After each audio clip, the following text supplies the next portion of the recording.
All right, we live in this thing. I got my partner, Lonnie B. He's an old college teammate of mine. Met him some years ago, back when I was at Tuskegee, man. We go back almost 20 years, man. We was teammates, played ball together. It is 20 years. Exactly. We getting old, man. So Yeah. although I met Lonnie at Tuskegee, man, Lonnie, I didn't finish at Tuskegee. I actually finished at Troy State, Montgomery, and Lonnie actually didn't finish. In fact, if you don't mind me saying this, Lonnie wasn't really focused in school. I'm gonna tell the No, truth. tell the truth. I'll I admit it wasn't, with you. I wasn't focused either, man. Like I got out with like a 2.3 GPA, man. I was so focused on real estate by my last few houses because I was starting in the housing. But at any rate, Lonnie Benjamin is my partner in crime. Me and him been keeping up with each other probably since we hooked back up about 4 years ago. So maybe 4 or 5 years ago. So I've been kind of keeping up with him. Lonnie, although he didn't finish college, does IT for a living. And if you don't mind, Lonnie, I would love for you to, just for the sake of the video, explain how you got into what you do. Because Lonnie's does Cisco networking, which is a completely different type of networking. And we'll get to all that in a minute. But I mean, a different type of IT. But I just love for you to really talk about how you got in to what you do, and what did it take, and things of that nature.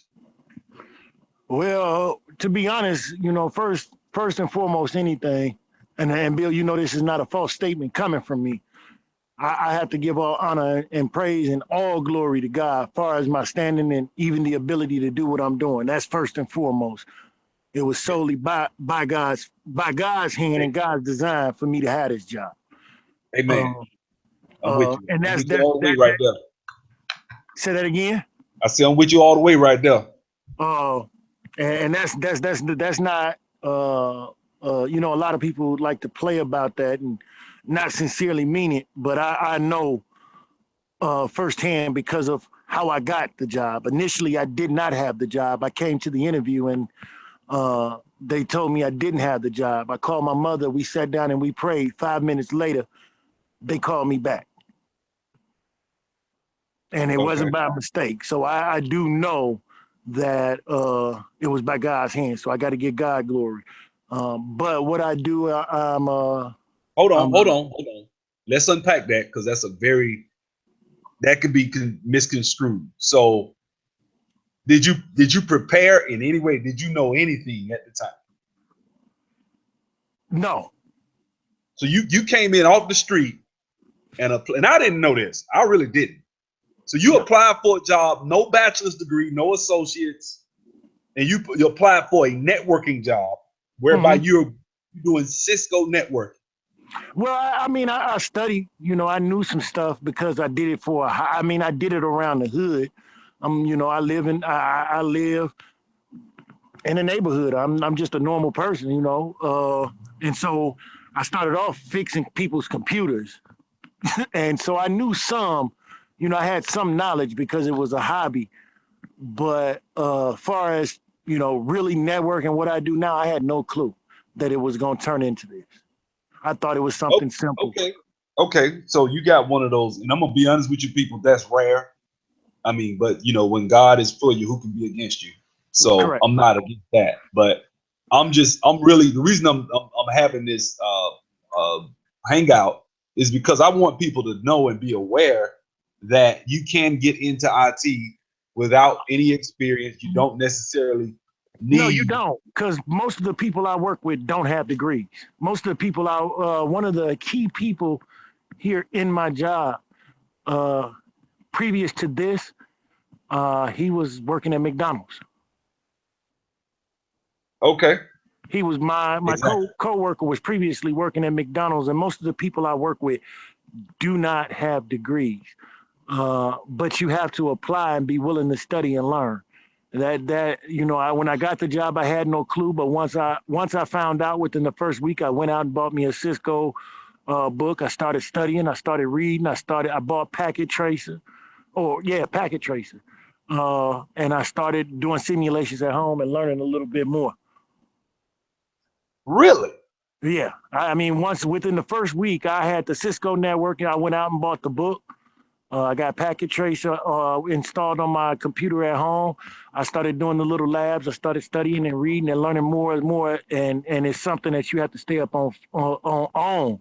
You know, anybody can get a job in the field. It's just a matter of applying yourself to, because if you know what you know and you make it known and shown to the people that's interviewing you, they'll give you a shot.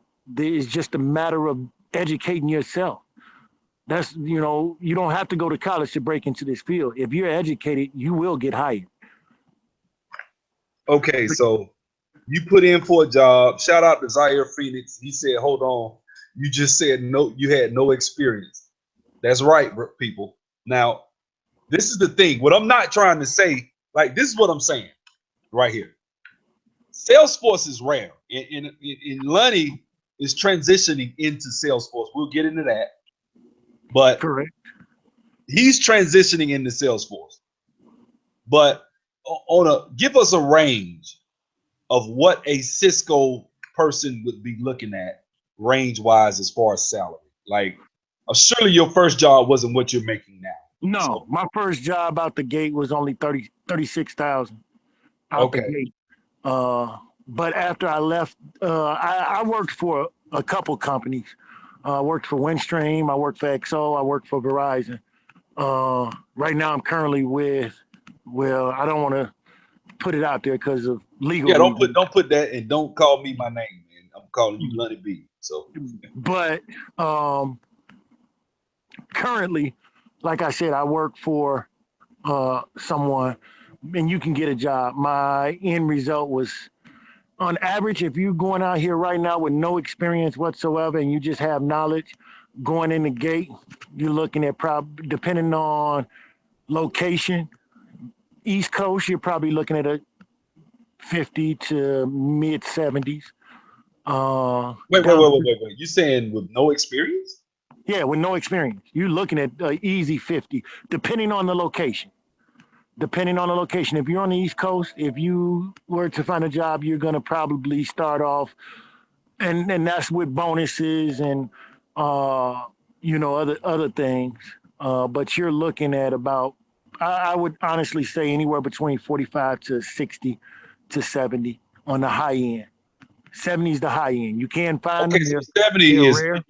So 70 is coming in with some experience then. A little bit of experience. Okay, a year or less. Yeah. Okay. Coming out the gate, you're probably, if you're looking at complete no experience whatsoever, you're looking at between 45 to 60. Okay, so 5 to 6 years experience gets what? Put it this way: if you study and go get your certification, I'm gonna say you're gonna get a good 85.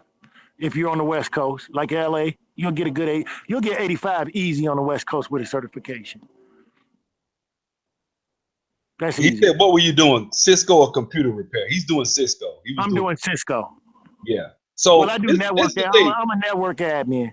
You want to see some of the most inflated, and I'm not knocking rates or anything like that, but some of the highest salaries I've seen have been out in LA, out in California. That's correct. But my brother was out there paying right at $2,000 a month in Irvine for rent. So you got you know, you kind of take it with a grain of salt. Like, yeah, they might pay you 140, 150, but we're gonna talk about Salesforce because you can get way more. We'll talk about that in a second. But so what the point I'm trying to make, and the real reason I'm even shooting or filming this. To be honest with you, can I interrupt for a second? To be honest with you, I basically had no experience, honestly, because I came in and everything I thought I knew I didn't know. But I was willing to learn. You don't understand what you mean by you were doing Cisco. Explain what Cisco is, man. Basically, I'm logging. Basically, what I do is repair and keep the network running the way that it's supposed to run. It's kind of hard to explain if you don't have any knowledge of it.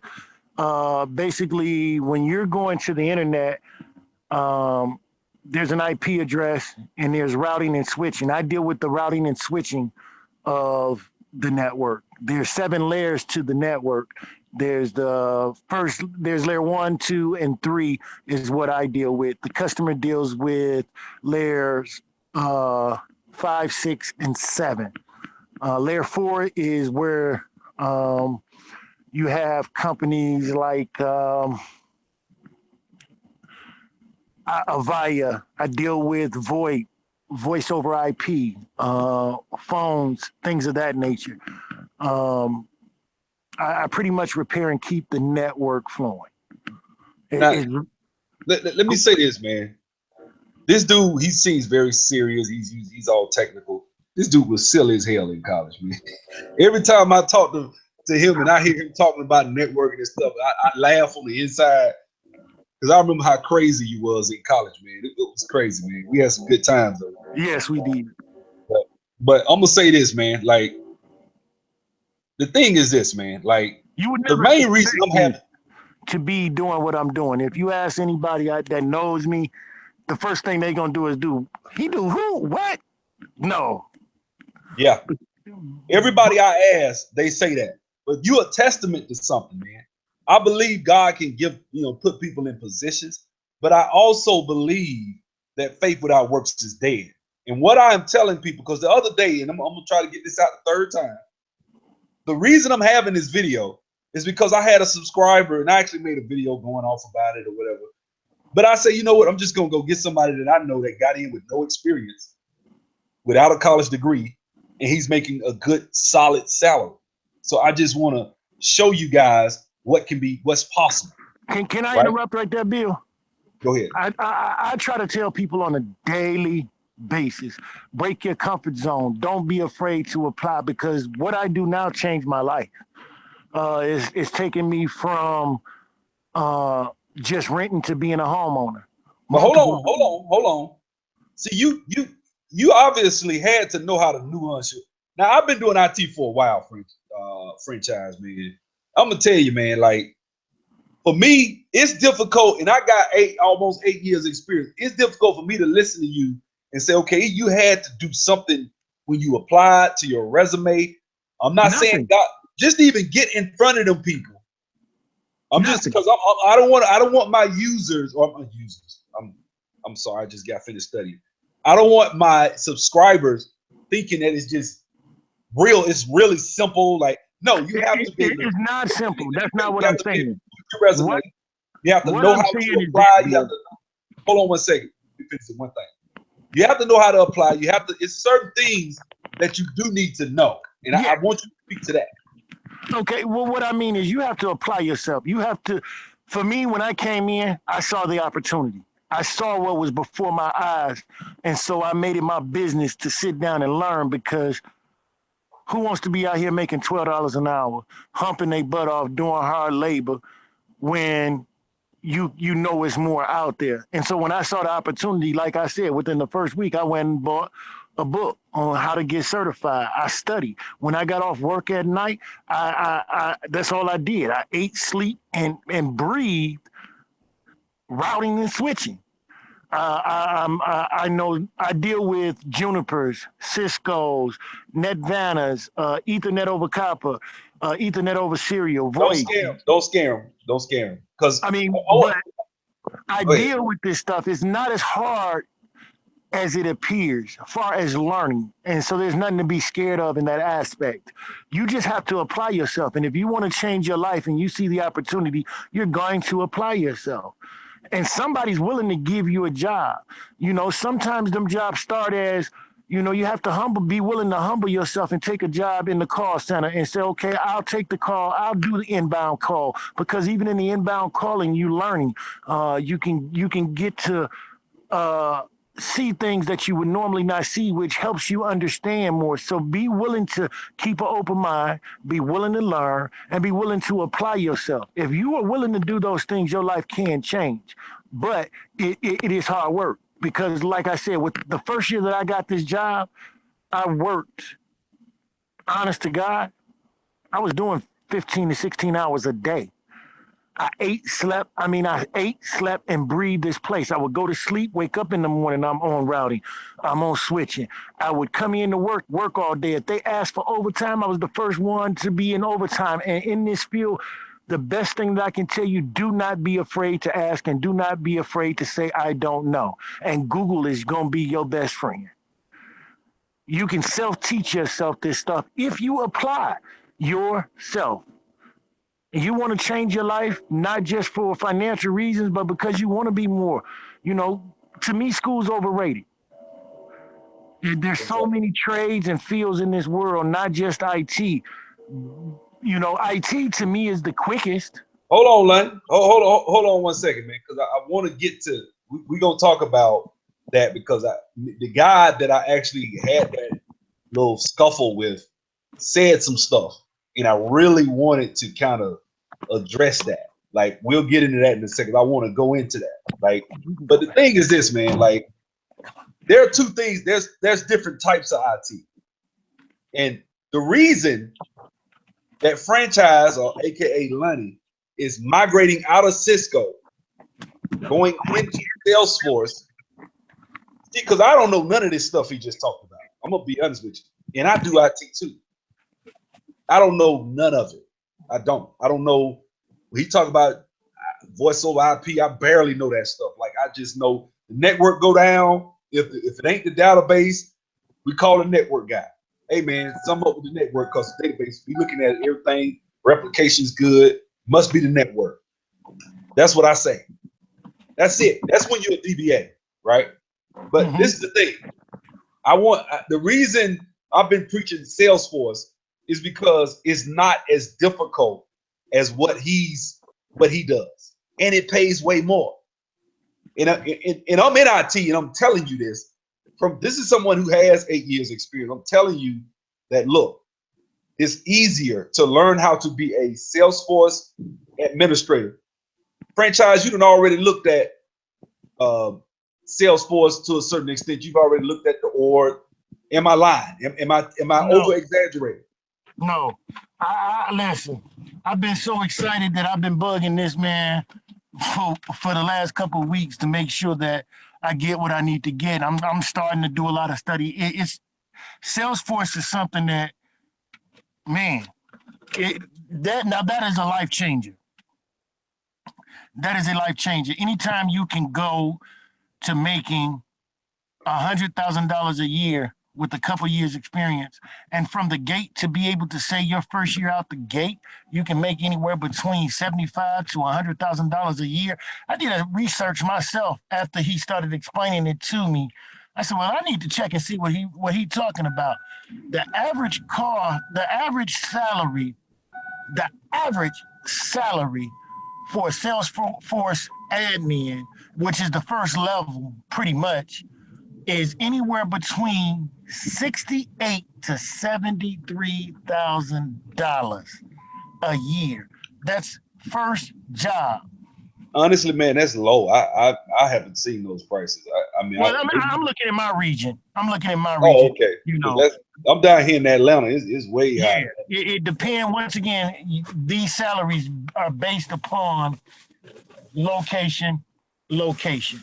Okay, because you talking about coming down here, you trying to get north of 100. You come down here. Got to.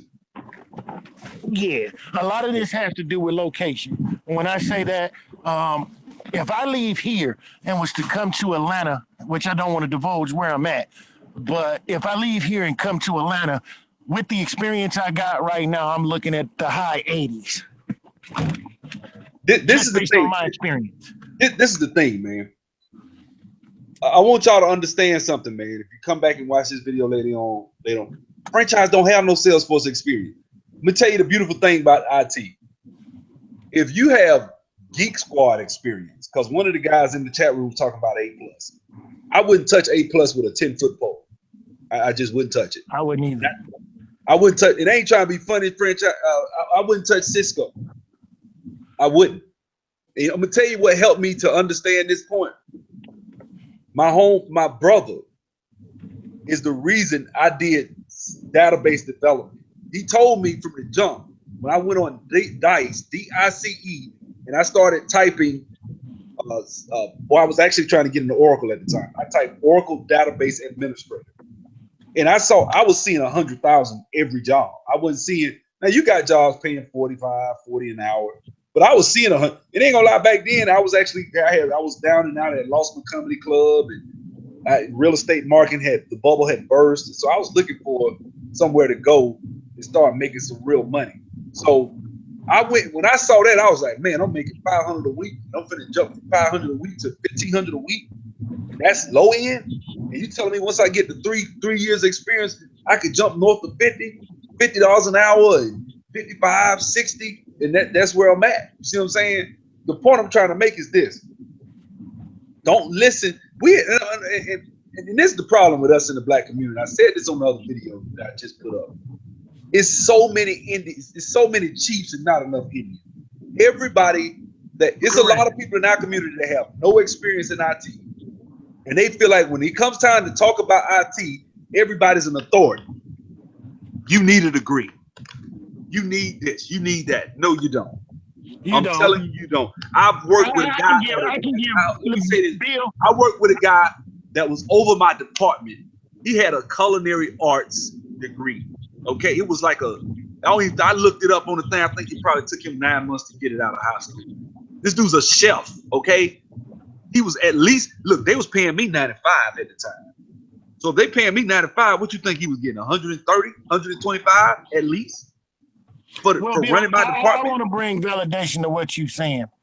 Proof of what you're saying is when I started this job, when I started in the field, I'm not going to stop saying job because it is a career. When I started in the field, I didn't think, I held on to the job with a strong value and was afraid to step out and test the waters. When I did step out and test the waters, I went to make, and this is a small testament. It's not a lot of money, but to some it may be. For me, it's decent. I'm not gonna say it's bad. I'm not gonna say it's good. I'm grateful for it. But when I left the original place that I started at, that gave me a career, that let me put my foot in the door, I left there and made $39.45 an hour. And that's with no degree, no certification. That's just because of my knowledge base. They did, to get that kind of money, of course, you need to have some knowledge and be able to express yourself on your capabilities. And then I left there and went someplace else. I had other job offers. Once I got there, I just chose to stay where I was at. Hold on. Tell them this, man. Once you get a job, it's so easy. Like, people call you. You get sick. Like, I made the mistake of putting my phone number on my resume. Yes.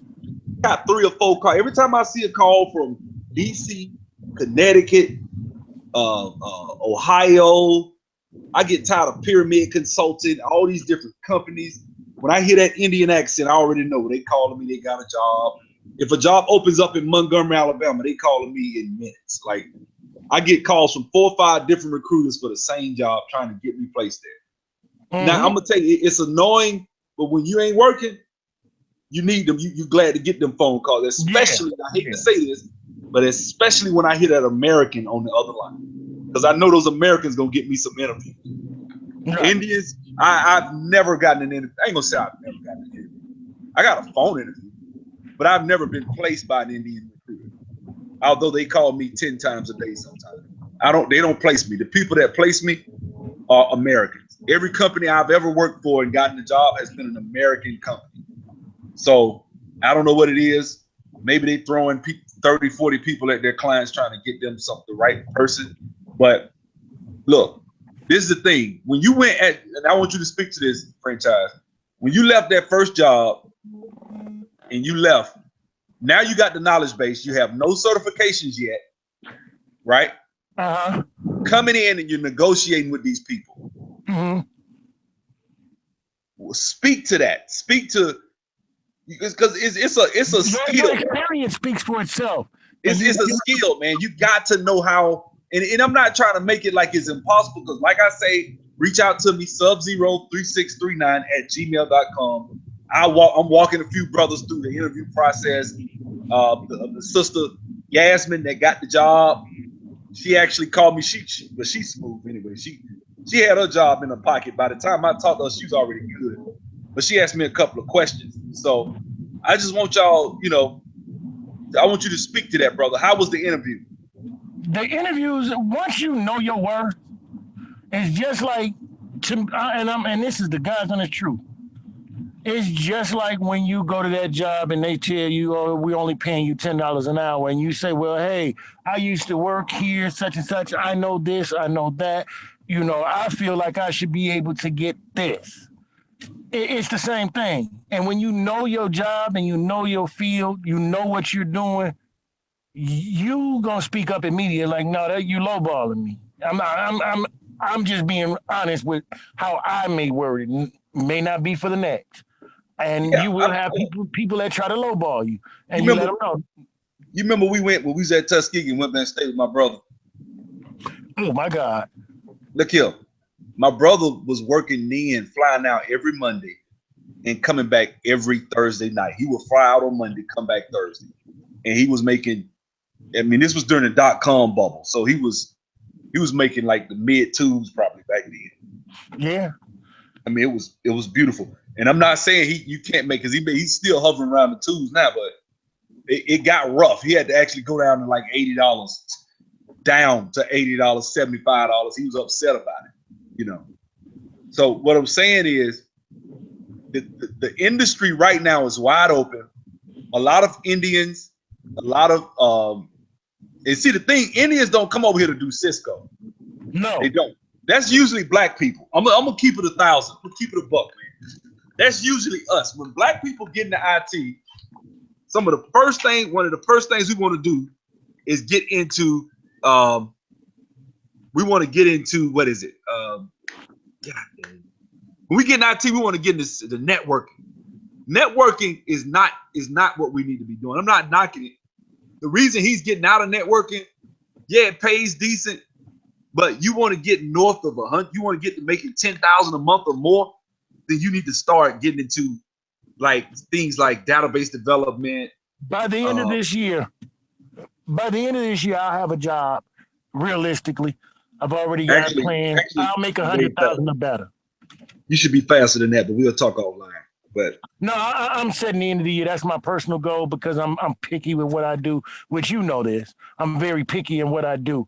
So, but by the end of the year, by the end of 2017, I'll be making $100,000 or better. Now, let me say this. Let me speak to this. The guy that I had the little skirmish with, and I know people think I'm all mad and emotional. It's not that. I want to destroy all of these, what they call stinking thinking. I want to destroy it. If you listen to these videos, or if you're on my channel, I want to demolish all of the thoughts of it can't be done. Look, when you speak can't, it's like I'm a fire, man. When you speak can't, it's like carbon dioxide. I can't flourish. I can't function around that. Ooh, so the reason I'm saying that is this. When it comes to business, the main reason that I'm on this channel is not for you to go out here and get a job and go work and go get you a nice get you a nice house and nice car and take vacation. Now, if you want that in life, then fine, go ahead and do that. But my channel is about Black empowerment.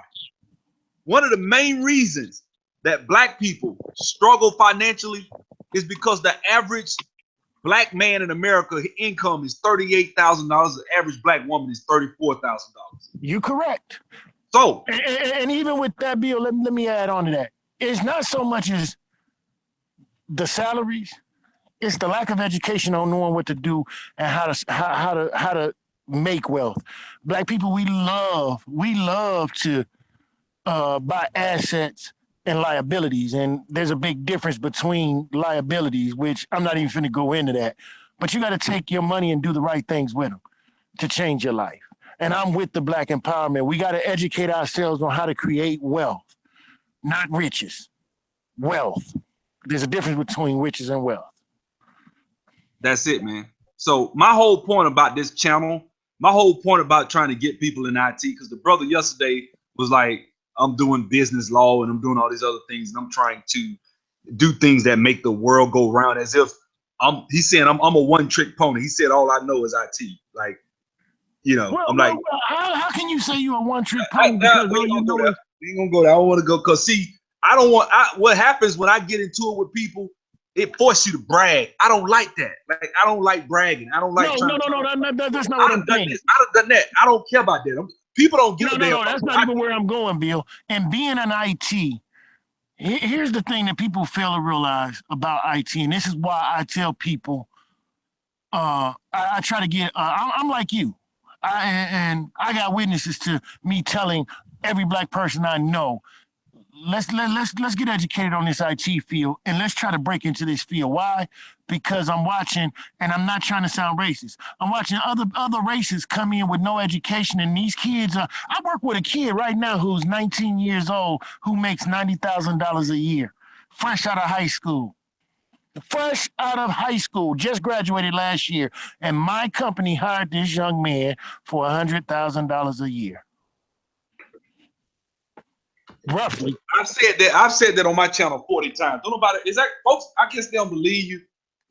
But I've been saying he's good at his job. He educated himself throughout school because he saw the opportunity. And they're constantly doing this. But in being in IT and doing what you're doing, you got to remember everything traverses through this technology age right now. Everything, everybody's using it. So at some point, you're gonna bump into people in other fields, other careers that's gonna interest you and give you opportunity. Far as real estate, it's a great example. Not just real estate, small businesses or business ideals. You run into these things because you're networking. You are networking.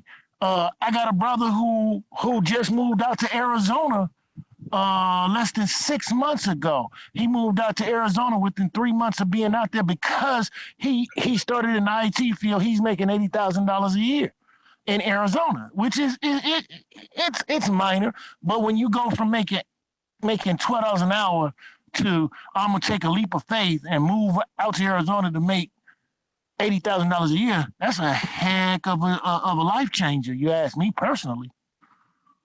All right, check this out. We got a couple of questions. Can you buy Salesforce admin books? You can. There are books, but I'm gonna say this too. It's kind of in where I wanted to take the conversation. You guys, I don't think y'all understand, and I'm not trying to be cocky or trying to brag. This is what I want y'all to understand. This, when you get into Salesforce, it's as if you're jumping into, I don't know, Google back in 1997. Correct. That's what I got out of it.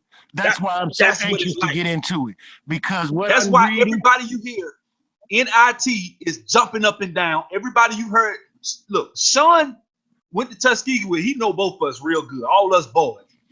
Sean's jumping up and down. He's a recruiter. He places people for all types of stuff every day. And let me tell you something, Bill. Trying to get the training. Why would a recruiter go get the training? Look, this is the future, people.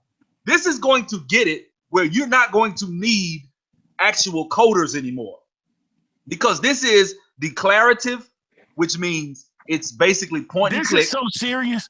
I've got it to the point where. Hold on, one friend. Hold on. Let me finish the definition so they'll get that. Then we keep going. My bad. This is declarative object-oriented programming. It sounds fancy. All that means is point and click objects. Like if you log in and you look at your email and it says contacts, that's an object, right? If you want to create a contact, when you got your cell phone, that's an object. When you log into your cell phone and it says add a contact, that's an object. When you go to email, it's all object-oriented programming, and you doing it all point and click. It sounds complicated, but it's not. But I gotta say this, Bill. Go ahead. Listen, let's go 15 years. Let's go back to 2003. If somebody walked up to you and told you, hey, you give me $1,000 for Netflix, we got this going on, you probably would have been like, man, go on, get out of here. But look at Netflix today. This is the opportunity that Salesforce brings to the table. Today, It is still huge, but it's a drop in the penny in the bucket right now. Just imagine if you could have took advantage of Netflix, Rhapsody, or those things 15 years ago. You where would you be today?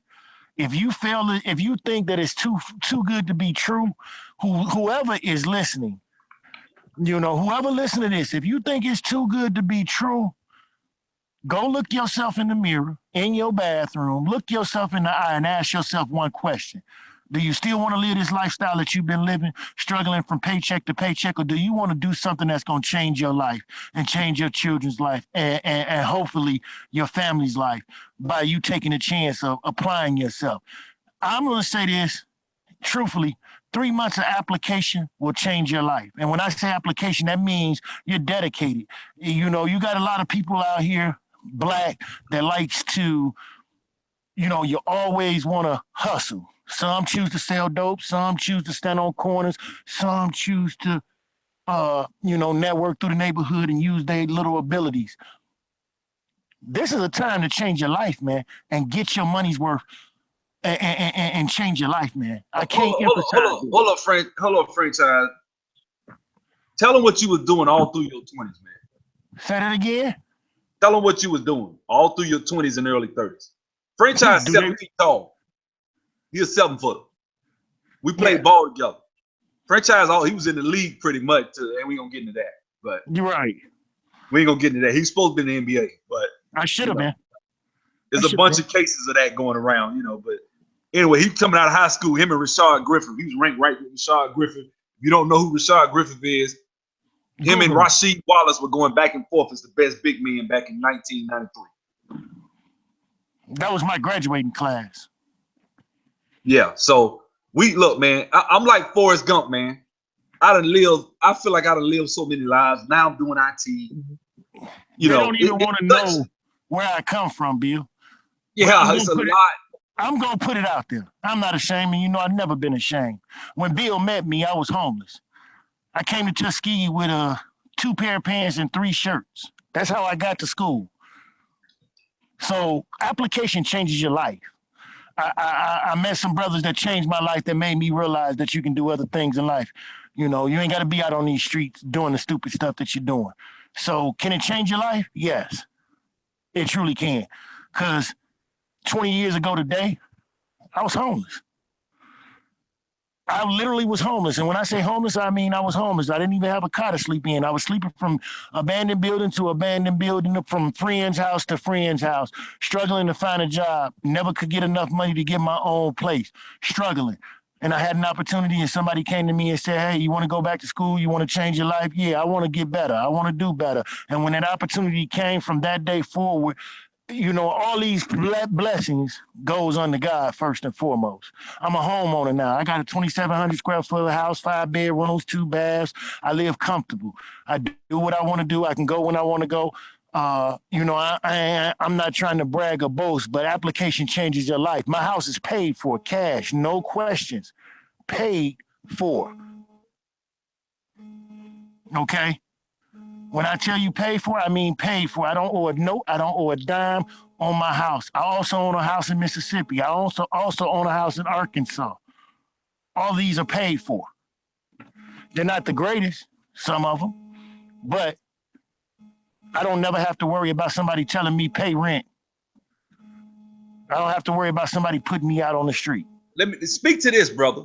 Now, if you was making $12 an hour, you might be able to get rent, but would you be able to own houses like that? I'm gonna say this. I've seen this brother save a couple of thousand, $3,000, $4,000, $5,000 in a couple of, like, man, I'm finna buy this tax property, man, up here, man. They got, man, I'm gonna pay $2,700. I'm gonna put another 8 in it, 10, rehab, and I'm gonna rent it out. I mean, this brother, but he wouldn't be able to do that if he was making $35,000, $25,000, man. No, that's what I'm talking about. That would be hard. You would struggle doing it. Can you do it? Yeah, you can. But boy, you're gonna live a painful life trying to do it. Yeah, you're gonna be on ramen noodles and water. That's what you're gonna be on. But I mean, these things, and see, this is education. Being able to educate yourself and to apply yourself to what's going on around you. That is key. Taking advantage of these opportunities and watching, and even in the bad situations, and some of y'all live in bad cities that's probably listening to this. Y'all living in a gold mine. You got to change your perspective. Your outlook on what you see determines your outcome. If you sitting around, oh man, I live in the hood and I'm messed up, oh, this is that, that's going to determine your outcome. You can live in the hood and take your money and say, you know what? Man, that house across the street, they selling it for $100. Take that house. It may take you a year to fix it up, but take that house, fix it up. You can rent it out. You can sell it. You'll see your money. Do it yourself. Let me tell you what a partner did that I grew up with, man. I'm from Montgomery. Everybody, all my subscribers know I'm from Montgomery, Alabama. One of my partners I grew up with, he bought a house across the street from where my mom at. So I came and I saw him, and I saw the outside. He didn't really fix the outside up. He just cut the grass and stuff. He said he gonna fix the outside later. He put a new roof on it. When I walked in that house, this brother had granite countertops, hardwood floors, crown molding throughout the whole house. The shower, he went and gutted all the tub. It looked like a $300,000 house on the other side of town. I mean, he had it looking sick up in there. Stainless steel appliances. He had that house looking good. But he do all his work himself. He do all his own work. But this brother, all he gotta do is just paint the outside of that house, and that house will sell for about, in the middle of the hood houses, these houses are probably going for 35, 40. He get about 55, 60 for that house right now. He bought the house for $4,000, man.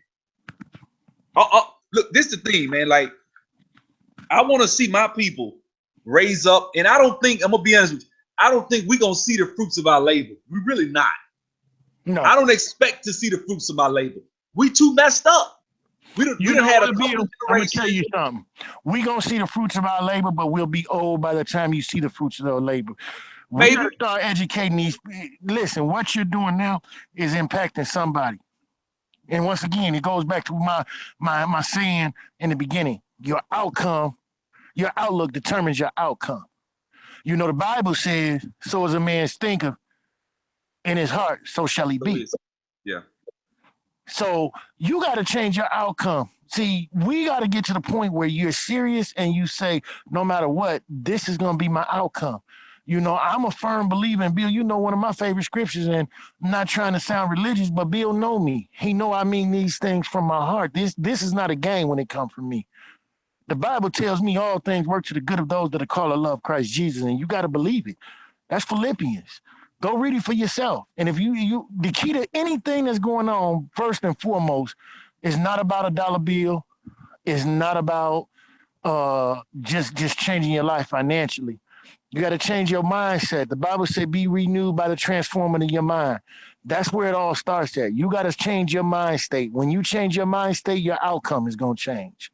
When you truly get to the point where you say, I'm better than this, and not better to the point where you're too good to be around or do certain things, you just start accepting and say, you know what, I'm better than this. I want more than this. And you start putting yourself in proper situations to achieve the things that you're looking for. And in basketball practice, we used to say proper practice prevents piss poor performance. You remember that, Bill? Oh, yeah. And that's a true statement. It's preparation, set yourself up. You do those things. And it all goes back. A lot of people think scripture is a joke, but scripture is not a joke. He said, when I was a child, I think as a child, I spoke as a child. But when I became a man, I put those foolish things behind me. So your outcome is determined by your outlook. What is it you going to start seeing? Franchise, let me speak to one thing, man. Like, I've never, like me, I don't make no bones about it. I'm not ashamed of my faith. But the thing is this, man, when it comes to the scriptures and the Bible and stuff, I believe that it's the application of it. Yes, that's what I mean. You could talk till you blue in the face. All these Sarnetta cats, but what are you going to put your faith behind? See, this is my thing. You keep hearing me say your outlook determines your outcome.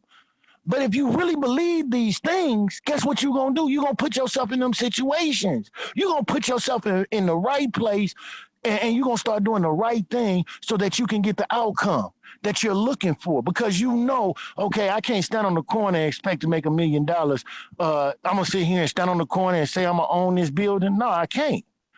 But if I start putting some money up, start learning more about real estate, learning about investments, and I'm educating myself, I'm sitting down, I'm reading, and I'm learning, and now I'm applying. It may be start off with a small business investment, something, you know, $300-400. But you're putting yourself in a situation to change your life. You got to apply. If you notice, the first thing that I said when I got on here, I said application. When you asked me, how did you get where you got? Because I applied myself. I believed that I knew that I could do this. See, I'm 7 foot and I'm a silly person. I am silly. I am goofy, and people take me for a joke. So they tend to think because I'm 7 foot that I'm dumb. But I know I'm not dumb. So I applied myself to make sure that I could do this job. And when I sat down behind the computer desk and I had a problem, I was able to solve it. So you got to apply yourself. This ain't no, oh, I'm just going to study and get $100,000. No, the next 3 months of your life, if you choose to become a Salesforce admin, going to be pure, excuse my French, it's going to be hell. Because guess what? Friday night, you ain't going to be able to go out and study. I mean, you ain't going to be able to go out and party because you got to study. Saturday night, the same thing. And you're going to have to apply yourself. But I guarantee you, if you take that and apply yourself and say, you know what, the next 3 months of my life, I'm going to step to the side and I'm going to do what I need to do. I promise you, I can guarantee you, you're going to get a job, because one thing I believe, that God rewards those who diligently seek him, and he gives you the things of your heart. And if you put forth that effort, you're going to be rewarded. Let me interject one thing, man. Like, this is the thing. Like, Salesforce, it doesn't, and I don't want to try to throw any salt on what he just said. It's not like you're going to be doing 8 hours a day, 7 days a week or whatever. No, you don't have to do that. You can get there if you commit just 2 hours a day for 3 months. You'll get there. It's only so much amount of information that you have to learn for the Salesforce administrator certification. It's only so much.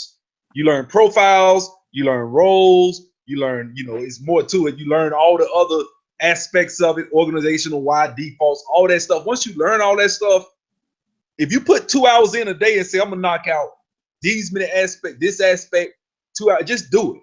If you just give yourself 2 hours, that's all you need. I know. So when he's saying hell, what he's saying is, if 9 times out of 10, most people have the distractions of life and we lack focus. If you have mental focus, if you can focus, let me tell you something. The most powerful thing, y'all seen that movie Limitless? Like the movie, one of the things I liked about that movie, even though of course it kind of over exaggerated the brain power, the part that when he took that NZT, whatever it was, he said, man, suddenly I could focus. I could focus for hours.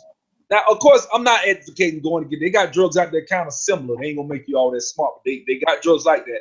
But the thing I'm trying to say is this: you have to be able to sit and focus. If you can just focus for just a minute, it'll change. Like, that's the way God wired us, man. Like we're built that to where if we focus, we can do all types of stuff. You know, the Bible says faith of a mustard seed can move mountains. You know, if you have faith, man, let me tell you something.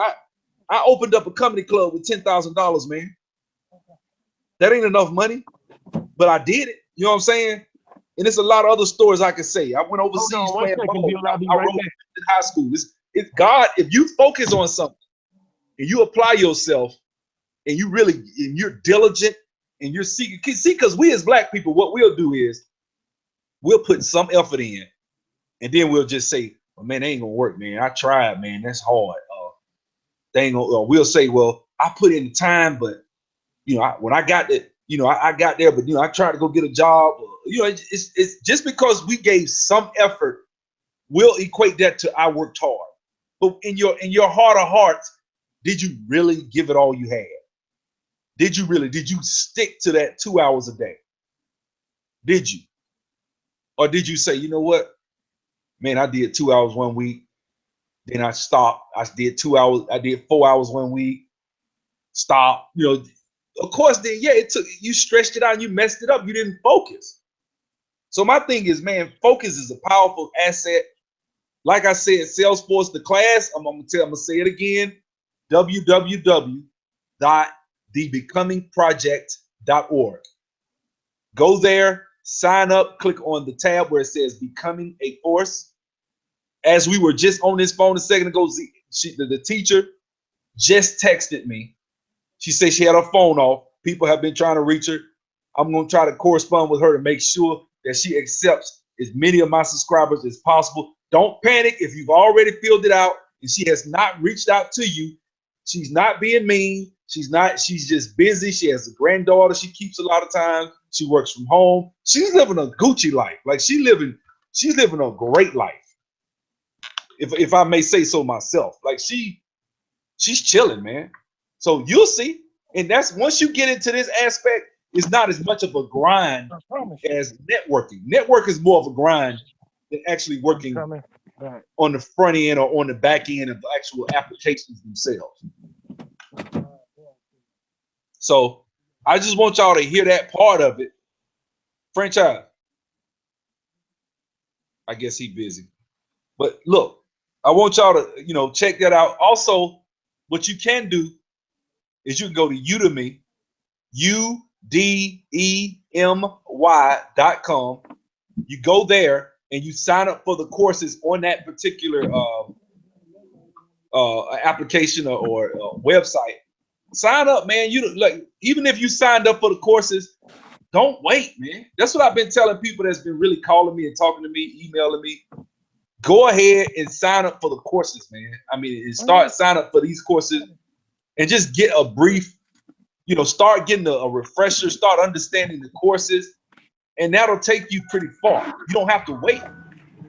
You got courses you could be taking now, like what is it? Salesforce Admin Certification course by Deepika Khanna.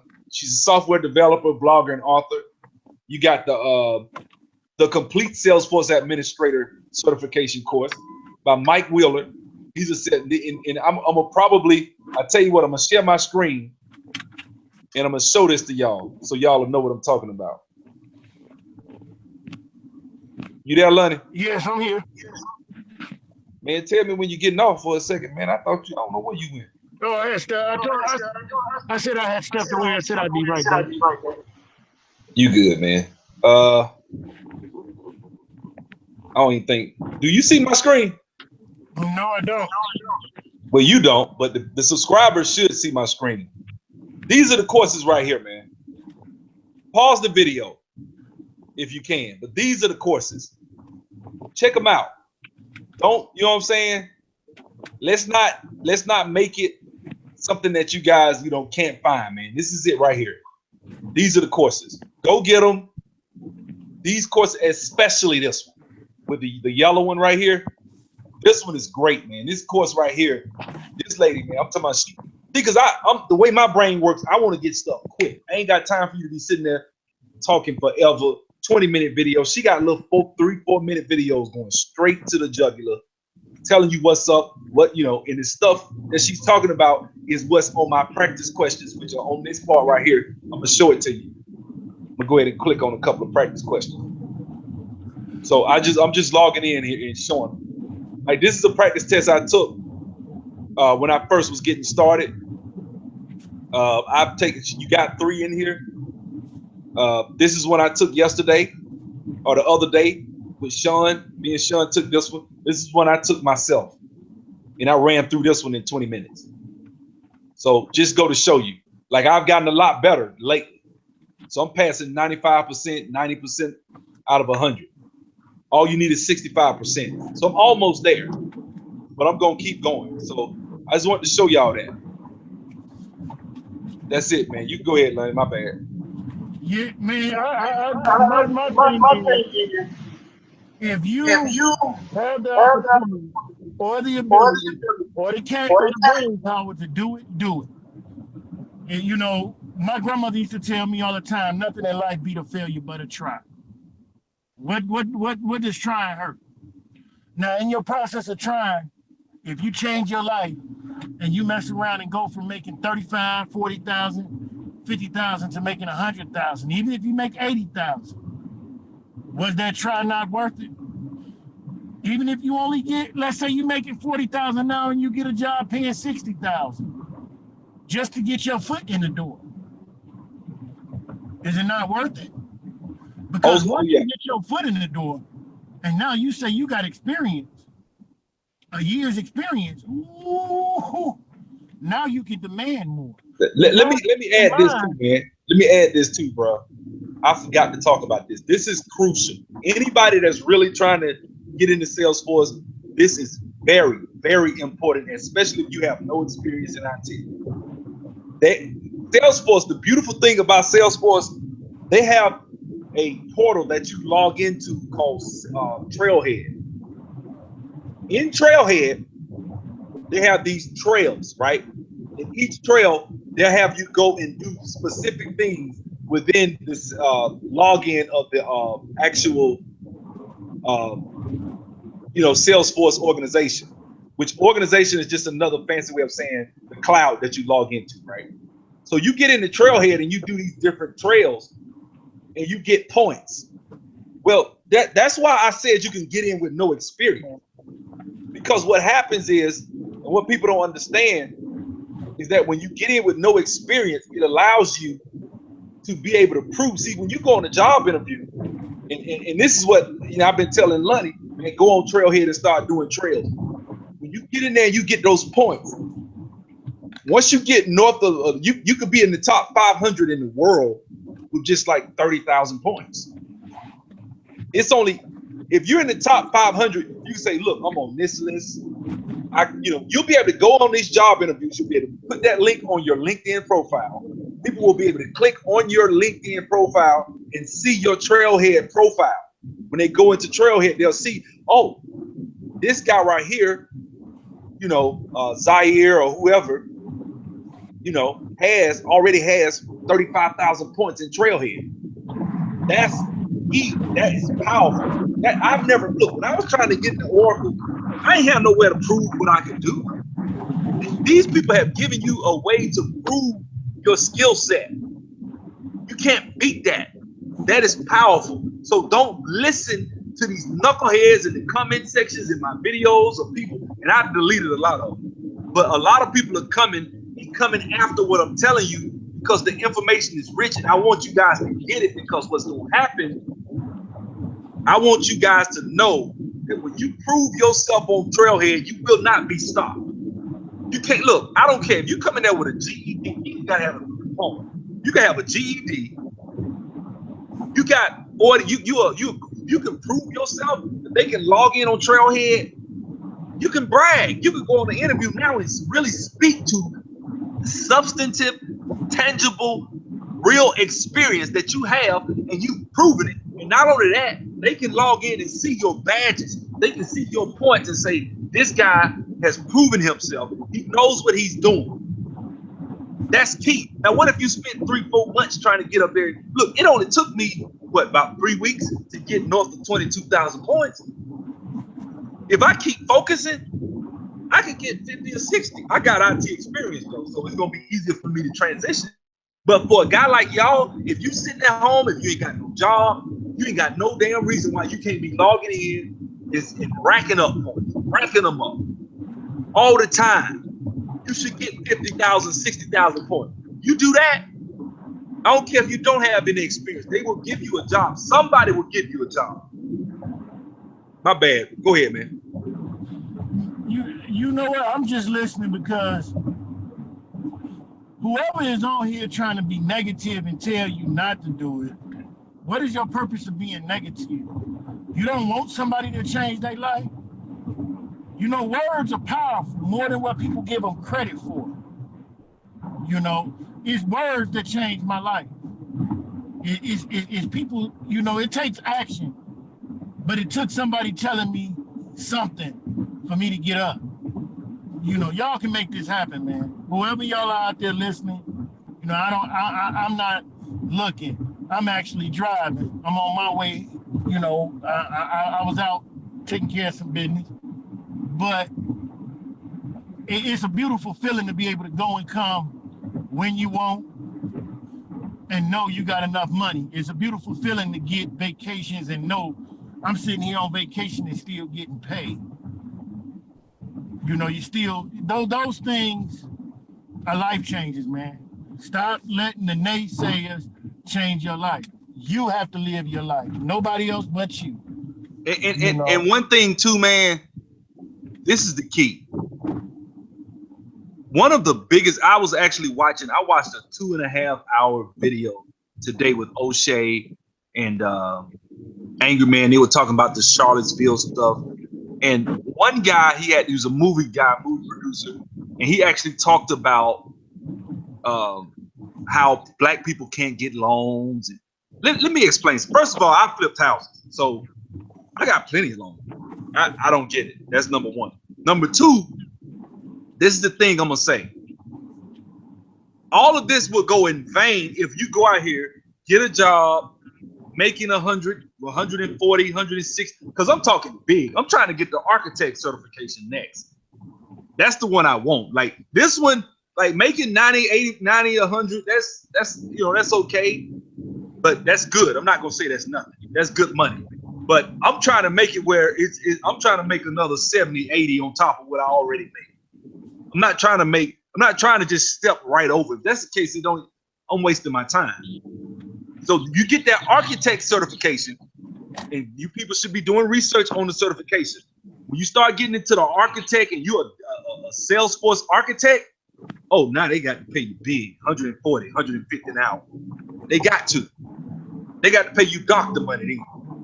But what's the use of doing that if you got bad spending habits? What's the use of doing that if we as black people see the reason I ain't gonna say the reason, but one of the reasons we as black people are struggling right now is because we have the most conspicuous consumption out of all groups in this country. We spend every dollar we make. So you can't complain. It's going to be more difficult. And then we make the lowest salary out of everybody. We want to walk So, around. I mean, that's why you wonder why you can't start a business. I'm going to tell you if they're asking for 20% down, if they asking for 20% down on a house, and it's a $140,000 deal. Can you get that? Can you get your hands on that money? That's 20. What is that? 28,000. Can you get your hands on 28,000 liquid cash? Most black people can't. I can. Now, but if you're making $10,000 to $15,000 a month, you probably could. So I'm gonna try to read these questions, y'all. I'm sorry. Go ahead, French. I'm gonna tell you something that happened to me yesterday. I went to the corner store and I watched a brother that I know works at the Burger King that I'm always going to for lunch. And this brother had on $200 pair of Jordans. He had on a real $400 Gucci belt. You know, had on some True Religion jeans. They was up to date. You figure that's about $175 just on the jeans. This brother had on almost $1,500 worth of clothes, but you work at McDonald's.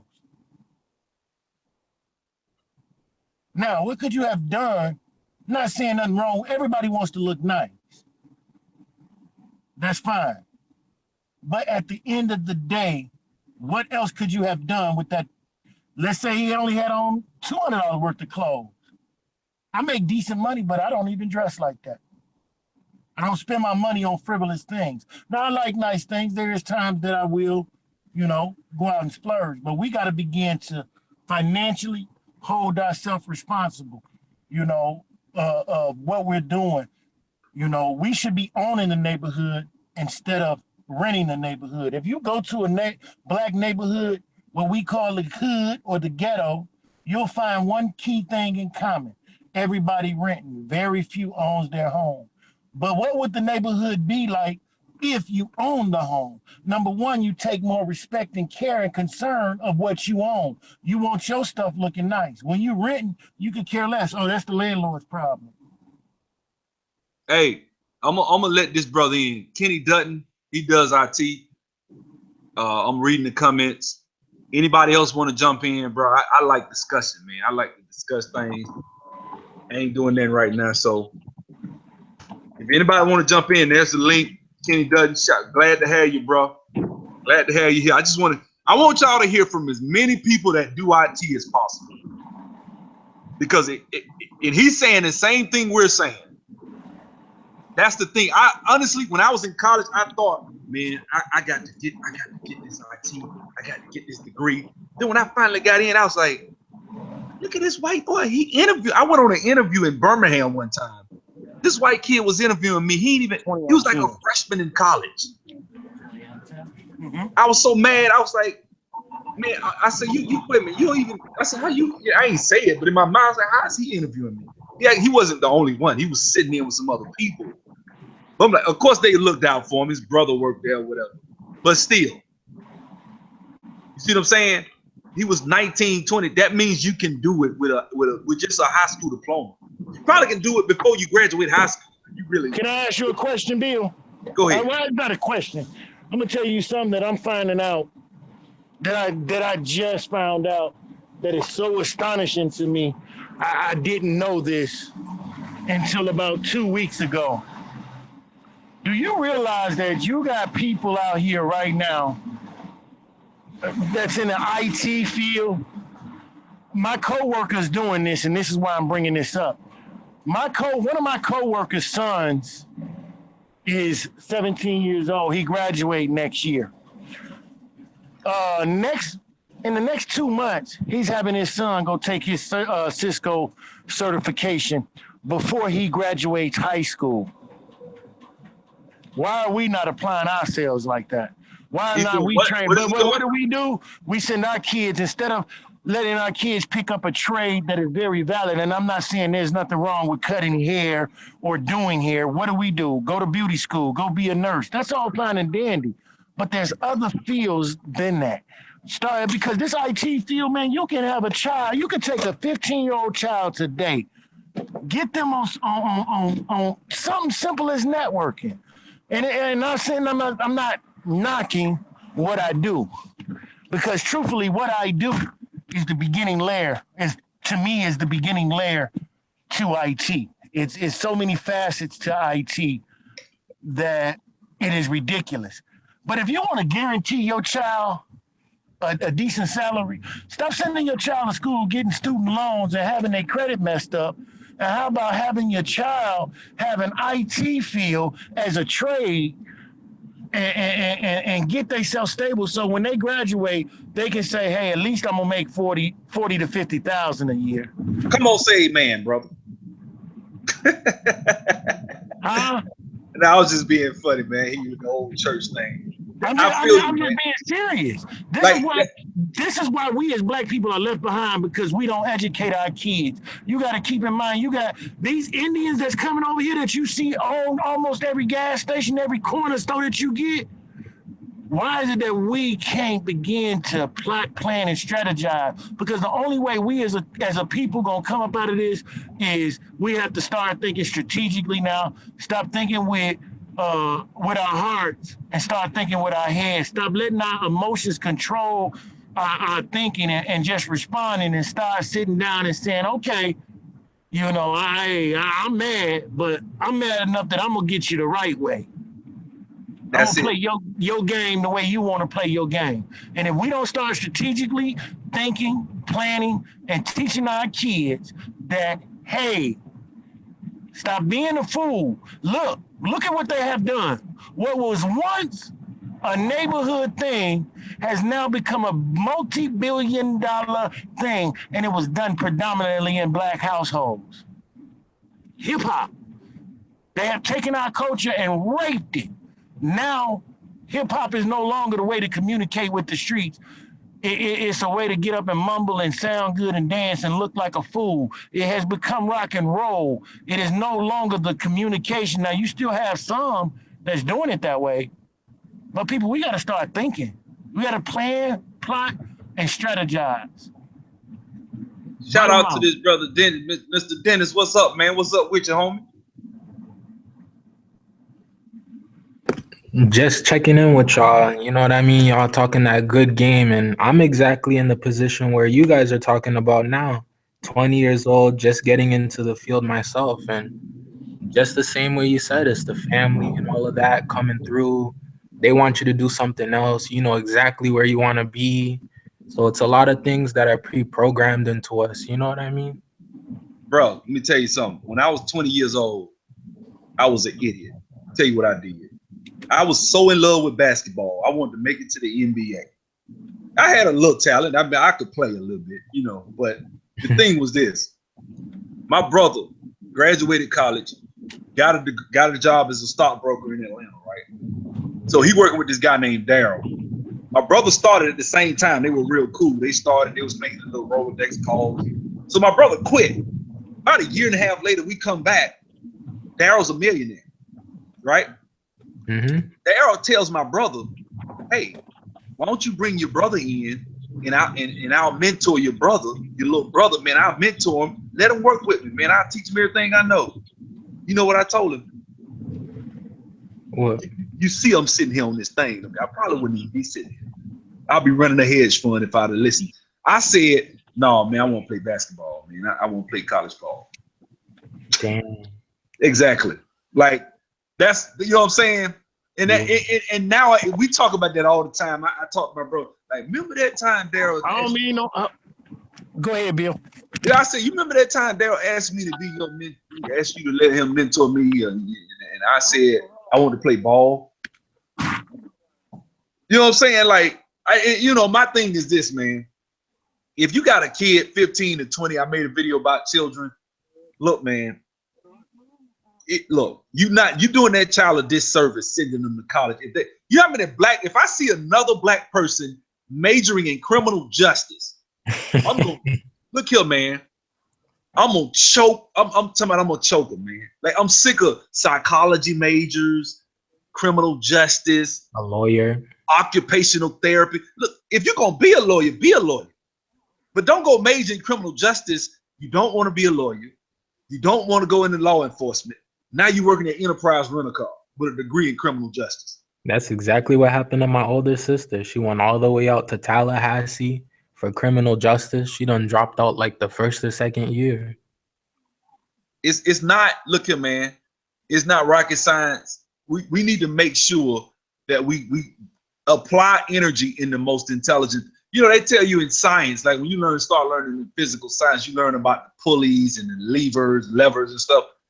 You put weight in certain angles in certain areas, the most heaviest weight can be lifted with just a little force.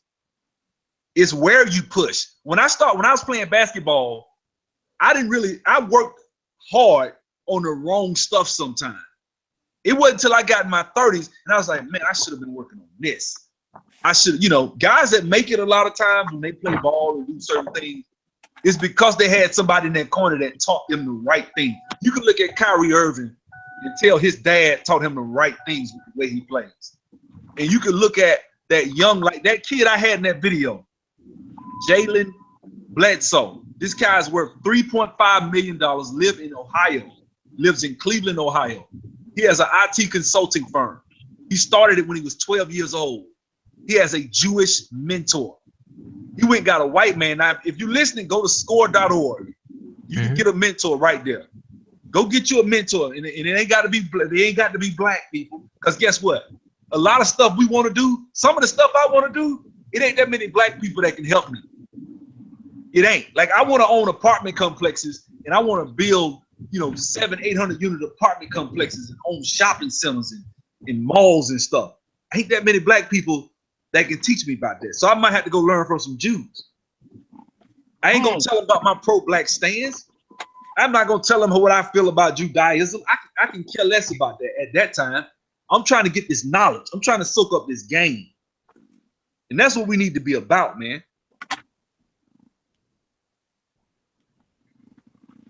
I got a question for you. Bill. Yes, sir. If I told you right now, if you didn't know how to play Monopoly, right?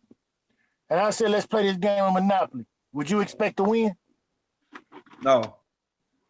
Then how in the world we gonna keep playing these people game, the system, and not know the rules to it?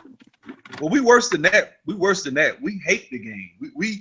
We hate the game. When I tell you to play the game, I'm cooning. Hey man, you playing Monopoly. You know, when you stop on Forest whatever Avenue, Park Avenue, and they got greenhouses on there, you got to pay X dollars. I ain't gonna do that. I ain't playing the game. You a coon. You a sellout. Nigga, you in the game whether you want to be or not. You in the game. You paying rent. You paying a mortgage. You driving. Who manufactured your car? Who owns the restaurant that you give your food when you buy your food? Who are you paying your utilities to? Who are you paying your cable to? You playing the game. So you might as well try to play to win. Yeah, you're actually right. Especially in my age bracket, nobody want to pay their dues anymore. You're just trying to go straight up. You hit it on the head. You gotta pay. And that's what the problem is. Everybody want everything quick and microwaved. Microwave food ain't no good. It ain't trying to be funny. This is actually quick what we giving y'all. Because you know why I'm talking like this? Because I know black people. If I tell a black person, hey man, go get you an associate's degree at how many black folks gonna go sit 2 years and get an associate? Not that you need that. But if I tell them, hey, it'll help if you got an associate's degree, why don't you go get it? Most black people ain't got the time. They like, man, he ain't gonna do that. He ain't got time. I got this, I got that. So I'm like, okay, well, you know what? Just get this certification then. You know, they don't want to get it. They don't want to educate themselves to what's going on. They want to keep living this dumb lifestyle, keep doing the things that they're doing instead of educating themselves and coming and making something out themselves. I think what's happening, man. I think there's a renaissance happening. I would like to think my channel is about black economic empowerment. It's not. That's what I try to talk about on most 90% of my videos. Every once in a while, I do a crazy video about dating or something. But most of the time, I believe this is the main subject. I believe this message will become popular, even if I drop dead. You know, the message is gonna spread, man. And if it spreads in the long run, I think we will be okay as a people, man. I think we have always been survivors as a people. We've always had each other. Black women, they was right there with us going over the ocean, right there with us in slavery, Jim Crow, sundown towns, UNIA, civil rights, Black Panther movement, all that. They was right there, and they right here now. So that's why I don't really like talking about black women in a disrespectful way, even though we have, and I will admit, there are a lot of things in our community that are messed up that black women do as well as black men. I had to come through here. So we got to get ourselves together, man. And primarily, I can't even prepare for a woman if I can't even take on a date, because you want to take a girl on a date now. You can spend $100 on a date, man. This affects everything. When you talk about making a good income, it affects every facet of your life. It really does. You want to go on a date, eating out. If we go to Studio Movie Grill, we order a couple of drinks, eat out, pay for the movie tickets. You're gonna be out by $85 just for two. So it's so rough for us right now as black, especially as black men. Like I believe in trying to build a patriarchy.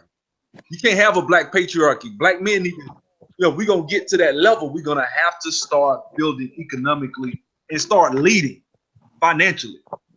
Black men can't lead. That's why I don't like that show Black Girls Rock. I don't like it because I think it bolsters. Look, not that I don't think black women are great, and there's a lot of sisters out there doing a lot of great things, but I think it's a chess game, or it's a chess move. We'll bolster your women and tell your girls they can be astronauts and all this, but your men, we're not going to encourage your black boys, your sons. We're not going to encourage black men to go out and do something. We're just going to only encourage the women. That because we living in a matriarchy as it is, so to speak, now. Black women are running the black community. So let's keep you destabilized by encouraging your women. I'm not saying you shouldn't have a Black Girls Rock, But if you don't have a black men rock or black boys, however they want to word it, then I think it's more of a chess move. That's just me. I know I'm gonna get some insults for that, but that's just how I feel about it. Nah, you're actually onto something there. Cause I remember, I forget who it was, but someone was telling me some good game. And they were like, they weaken the status of the African male just because it's easier to convince the female to have us do things. So just the same way you see guys like rappers wearing dresses nowadays and all that, if the girls wasn't rocking with it, then, you know, guys wouldn't be doing it. But because they're accepting of it and things like that, you know what I mean? It's easy for them to kind of slip things in there. No, And look, I just was watching Being Mary Jane the other day. I didn't even know DeRay McKesson was gay. He got the little Black Lives Matter guy with the blue vest. yeah, I didn't see that coming at all. I was like, he gay? So okay, so let me get this straight. A millionaire drops 140, no, I'm sorry, billionaire drops $140 million, and we think that's our movement. And he places 3 lesbians and a homosexual man in charge of it. I'm trying to tell you. That's social engineering. Look, I know people felt I caught a lot of flack for that Charlemagne video I did about the homosexuals. Mm-hmm. I'm gonna speak my truth. I'm a country boy from Alabama. I got old school Southern Christian values. That's me. So I'm gonna speak the truth, right? Yeah. But the thing is this, or my truth, so to speak. But the thing is this, man. Like, if I'm gonna say this, man, because I know we got to end the video. But I'm gonna say this: if we as black men, if black men in mass went into IT, just like how Indians are doing. I know people love to say, well, they'll change the game. Let me tell you something. Indians make up 1% of the population of the United States of America. Indians have come into Silicon Valley, and they make up 17% of the workforce in Silicon Valley, yet they're 1% of the population. Couple that with the amount of Indians that have the amount of Indians and Asians or Orientals together, they make up over 50% of the workforce in Silicon Valley. Who built Silicon Valley? White people. If we focus on one thing, like that's even like the guy yesterday tried to make a point, he's trying to insult me by saying that, man, you just a one-trick pony. If black people just say we're gonna focus on IT. The economy of the world is so ingrained and engrafted with IT right now. There's no way they would just be able to turn on a dime and stop us, man. Because they've based their economy. Look, if you take Google, eBay, Amazon, Microsoft, you take Microsoft, Oracle, look at all the top billionaires. They own all these tech companies, man. The American economy is based on IT right now. It's like jumping in the oil business in the 1870s when Andrew Carnegie was doing his thing. Shout out Kenny feeling me.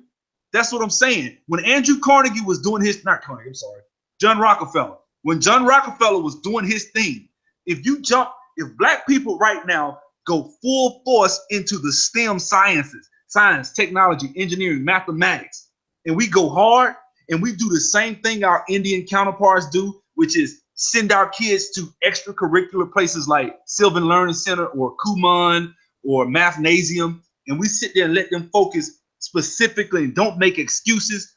Don't just let them fall short and just focus. I don't care if you're a single mom. I don't care. It's only $120 a month. So if you can't afford that, that's what this channel is for. But we need to focus on that, because I think that will turn the tide eventually. Maybe not at first, but turn the tide, man. You know what I'm saying? And Kenny doesn't say we need to start our own. That's cool. I'm with that. You see what I'm saying? Like I went to school with a guy. He used to go to Duke University in the summer and do all types of different disciplines like science and different types of biology. Me and him were the same. As much as I was a bad student, I love science. I've always loved science, like biology, that type of physics. And I used to just read books on it just for the heck of it. Like I just liked it. You know what I'm saying? Yeah. So, We got to learn how to find our kids' passions and desires. Genius, I think there's supposed to be like, as far as I checked, I think it's like 11 different types of genius. So a child can be gifted in one area and still gifted in the, a child could be gifted mechanically, artistically. They could be gifted in so many different areas. But look, man, we need to focus on IT. I think IT is pretty much where things are heading, man. And if you will be left in the past, if you focusing on trying to get a manufacturing job, you think that's a dinosaur job. I'm sorry, I don't want to dominate the conversation, man. Franchise, where you at, man? Down. I think he's on mute. But they've been shutting down a few factories externally, and just the fact that they're bringing them here is just like you said, they're going away. That's it, man. Those jobs aren't coming back. I think you're somewhat crazy if you think that I never forget. I watched this documentary. I'm gonna say this, man. I'm conservative. For those of you that don't know, so I'm not a Democrat. I'm not a liberal. I'm conservative. I'm pro-family, pro-business, small government. That's me, right? So the thing is, I was watching this documentary some years ago on HBO. They shut down this factory, right? So everybody was showing the factory, and everybody was sitting out there. People were crying. They're supposed to feel sorry for the people. And I said to myself, well, I mean, if they give me my check, I'm even. Every time a company pays you, you're even. They don't owe you enough. They don't owe you nothing. As long as they paid you for the job that you agreed to do, what else do they owe you? I don't think you're owed a job. We got to think like that, people. I'm not owed a job. I can go to work tomorrow and lose my job. I'm working on my skills. It's about me. These people paying me. I'm supposed to be going full time into this position. I'm still training for other skills because I'm sitting like, well, shoot, if y'all don't, I'm going to be over here. I got this going. I'm saving my money. I'm going to invest in this. I'm going to do this. We got to put our wedge ourselves up so that whatever happens, we're on a strong and firm foundation, man. I'm going to let you get the last word, brother, because I don't know if Franchise is going to talk, man. Franchise left me hanging. Yeah, but it's exactly as you said. And something else I've seen in my age bracket is they're always looking to, I can't wait to get out. I ain't left you hanging either. Excuse me, Dennis. I apologize. I don't know why you thought I left you hanging. I was just being respectful and letting y'all speak. Okay. Go ahead. My bad. Sorry. I apologize. Go ahead. Yeah, they're always not looking to what they can put into themselves, but what they can get out. So anytime they get a chance to skip work, cut hours or whatever, that's what they're looking to do. It's almost like school, you know what I mean? They're not taking it serious because that's the same money that they need to use to bolster themselves. They're like, I got another day off. Yes. What if you don't have your job next week? You know what I mean? Exactly. So, the thing about it is this. He hit it dead on the head. It ain't about. It's not about a thing of how much you make. It's what you do with what you make. You read the back. You hear a lot of people read that book, Rich Dad, Poor Dad, right? And Rich Dad, he thinks one way, Poor Dad thinks another one. Once again, this all goes back to your mind state. It's what you're thinking, your outcome, your outlook of life determines your outcome. And you got to begin to plot, plan. I can't emphasize it enough. The only way you're going to succeed and achieve anything is that you have to smartly do it. You have to have a plan. If you don't have a plan, better yet, I'm going to put it in the way my mom used to tell me. If you don't stand for something, you're going to fall for anything. Have you read Cash Flow Quadrant? Who? Have you read Cash Flow Quadrant by Robert Kiyosaki, the second book in that series? No, I have not yet read it. He said the difference between the wealthy and the poor is what they do when they feel fear. See, because when you're poor and you feel fear, the first thing you're going to do is, man, I need to go get me another job, work some overtime. But when you're wealthy, you're going to say, well, how can I create enough, money, residual or income? And then what's funny is where I'm at right now, Bill, people laugh at me because You know, I'm not telling somebody to do something that I'm not doing myself. Guess why? You know this better than anybody. I buy houses in the hood. And what do? I fix them up. But let's look at it on a small level. We just gonna look at this on a real small level. I got 5 houses. If all 5 of my houses are renting, that's $2,500 a month on top of what I got coming in. Okay, now you figure if I take 6 months out the year and I say, I'm gonna take this rent money that I'm getting for these houses that I'm renting out, low income houses that I'm getting, okay, and I take that money and I sit it in an account. In 6 months, how much money is that? $15,000. 2,500 times 6. 15,000. I thought it was 30. Go ahead. No, in 6 months, that's Yeah. My bad. That's $15,000, a little over 15,000. No, 15,000 exactly to be exact. Now that 15,000 that you got in 6 months, the average black person that does these things, they want to take it, they want to go get a rims, they want to go get cars, they want to party, and so they don't get what they supposed to get out the deal. See, planning and plotting and strategize in a year's time, that's $30,000 that I did nothing to get. If I sit down for a year, now instead of me saying, you know what, I'm gonna go buy low income housing, now I can step my game up and say, okay, I got 6 houses in the hood. Now I can go out here and say, you know what? Let's buy something in the mid range that's foreclosed for $30,000. Take my money that I'm working, that I've been saving, and take it and dump into this house and see if I can flip it. Or you can take that $30,000 and let that be 30% down on $150,000 quadruplex. Exactly. Or I can think in that route. You see what I'm saying? But we don't think like that. Look, man, your job is only one thing. It has only one purpose. That's for income that builds your wealth, man. That's all my job is for. That's if all I use it for. If it was just about food and gas and pay car note, I ain't trying to be funny. I wouldn't be driving. I wouldn't be focused on trying to learn Salesforce. See, I just be. I'm good now. I'm comfortable now. We got to get to the point, Bill, where we can live. See, when you got a job. And that's Dennis, I don't know what you do, but you say you're in IT. Brother, I don't know where you at, but if you got any, you say you 20-something. If you got any good sense, and I'm not saying that you don't, I'm just speaking in general. If you got any good sense, what you do, you live off 50% of your income. So if you bring home $1,200 a week, you live off $600, and that other $600 you put up. Yeah, actually, that's exactly what I'm doing now. What I kind of worked out for myself is 40% to live, 40% to save, and then 20 to be a kid. Okay, that's smart. I like that. That's a good plan. I like that. That's brilliant.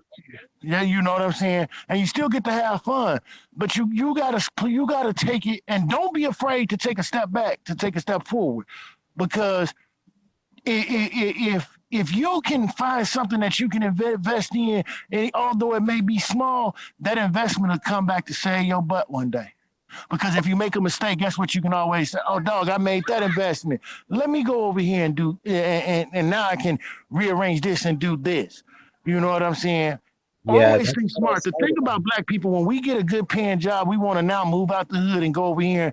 We was paying $400 a month when we was working at Burger King, but now because we make a little bit more, I'm moving out the hood. No, sit your butt still, plan, plot, and strategize until you able to really make that move. You know what? Let me say this, man. That's why I hate, and this is gonna sound coon-tastic, but I really don't care. Like, this is the thing. I wouldn't mind going back to segregation. I really wouldn't. Because let me tell you something. First of all, the first thing I hear when somebody say, like the guy Bennett, the football player, didn't want to stand up or whatever, he was talking about, man, I'm against segregation or something like that. This is my thing. If you don't want black dollars, fine. Because see, I'm only thinking about the currency. Currency is like a current in a river. It moves. So whenever we were black, like I heard a guy talk about when he was young and we had segregation, he used to see black doctors, black lawyers. They all lived in the hood. Well, guess what? The rent was cheaper. The mortgages were cheaper. So people exactly. So if you're making $80,000 and you live in, like, if I'm making $80,000 and $120,000, whatever, you telling me my rent is $500?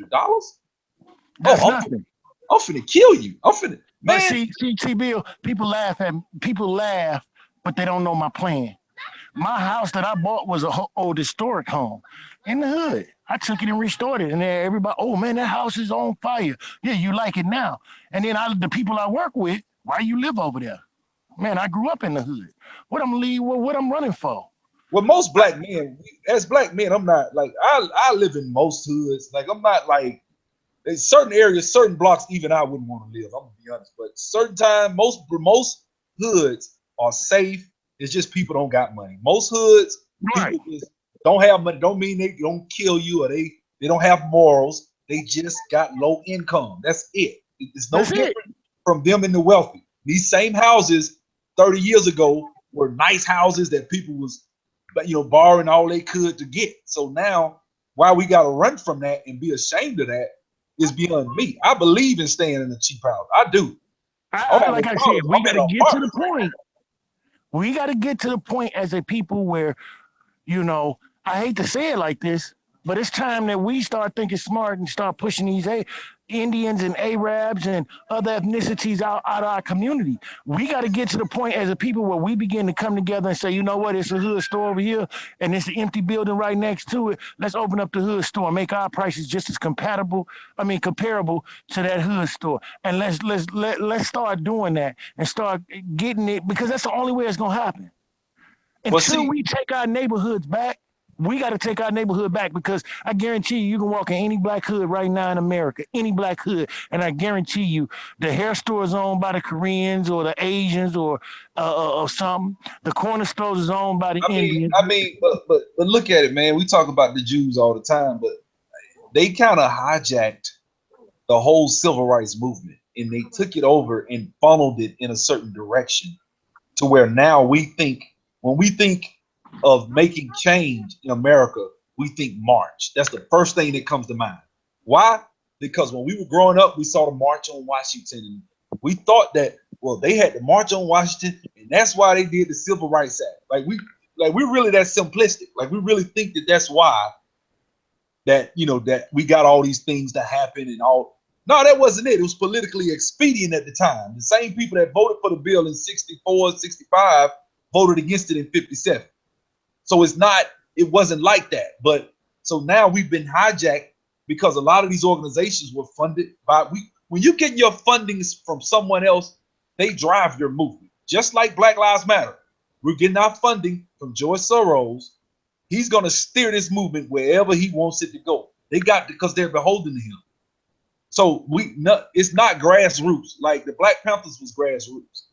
It was ours. Now he got hijacked eventually by the government and secret agents, but at least black people with the Black Panthers and with all these different movements, they were grassroots. The people like the UNIA, they didn't like Marcus Garvey, and they kind of took him down too. But the thing is, when we come with our own movements and we put our differences aside, which is what Malcolm and Martin was about to do before they killed Malcolm, when we put our differences aside over the religion and over, this person's light skin, this person's dark, we put all that junk aside and we just start thinking a certain way. That's why I hate to say it again, I really would not mind going back to segregation. It would be painful at first because there's a lot of things we don't have.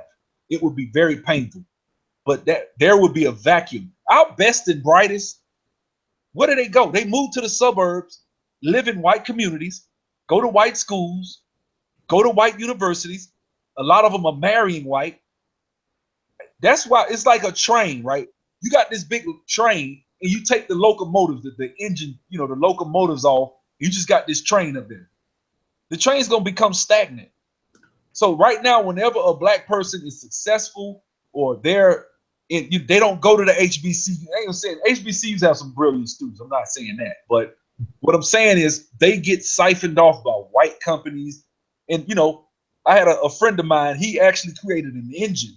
He's an engineer, a brilliant brother named Alex. He actually created an engine that I think it got like 200 miles a gallon. It was a performance engine. It could run on 200 miles. It could go to 200 miles an hour. And his homeboy, he had two homeboys. They were engineers with him. and he wanted to start the company and start creating cars. And they was designing the cars and stuff. He said, man, them brothers took those jobs at Procter and Gamble and Lockheed and left him. He said, man, My goodness. he was left by himself. He said, man, now Tesla's doing it. When you look at Elon Musk, that's the thing. Our best and brightest are siphoned out, man. Like, that's why I don't like integration. And what do we get in return? Statistically, we're not getting nothing in return. They just been draining me. I've been feeling like a battery in absolutely everything. And it's just like I be working 50, 60-hour weeks. And the only thing I get out of it is a tired mind, and I can't chase after what I want in life. That's it, man. That's me. You on the right channel now, bro. I'm telling you now, we're going to get you right. You hit me up, send me that email. We're going to get you certified. We're going to get you in this class. And you work 50, 60 hours, it's going to be real nice. It's going to be a real nice check. You work 6 hours, you're going to be like, man, it's going to feel a little different. It's tough, man. You be mentally drained. They got me managing people out there. I'm not even in management position. It's like I'm doing all my boss's jobs. You know what I mean? Like I said, man, our best and brightest are siphoned into these white organizations. I don't, honestly, I can't really see any real benefit from the integration of blacks into, because it was more the disintegration of the black economic infrastructure that we had, that we act like we didn't have, that we talk as though it never existed. You see what I'm saying? I'm not one of those people. Mm-hmm. I believe that we had economic infrastructure. We had certain things intact because we were forced to. But the problem is, soon as they integrated, we got outmarketed. Because for the last 60, 70 years, they've been getting marketed to by white companies that they can never go to. So the minute that we desegregated, or the minute we integrated, I ain't gonna say desegregated, they started going into these companies, spending our dollars. And it's nothing for me to go into a white organization or company and get treated like straight up trash, man. It's nothing. You go to McDonald's and get treated like dirt. We go to, plenty of places. I'm not just talking about black employees. I'm talking about in general. They follow you around the store like you stealing. A lot of that. Every black person is not a thief. So I honestly, I know when I hear people with these social justice mindsets talking about integration like that was a good thing.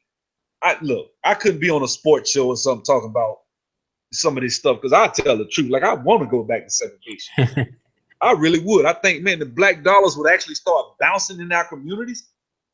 Man, please. I can agree with you entirely. And it's exactly like you said.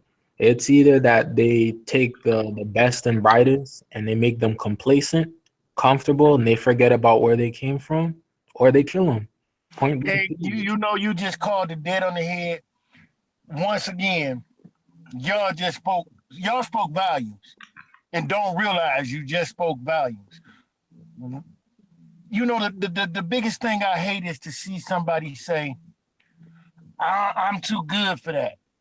But how in the world, if this is something that I say to a lot of people and nobody catches what I mean. They always find a reasoning to why or justifying leaving. If you got a bunch of people in a dark room, how else can they see the light? Unless those that are lit stand bright.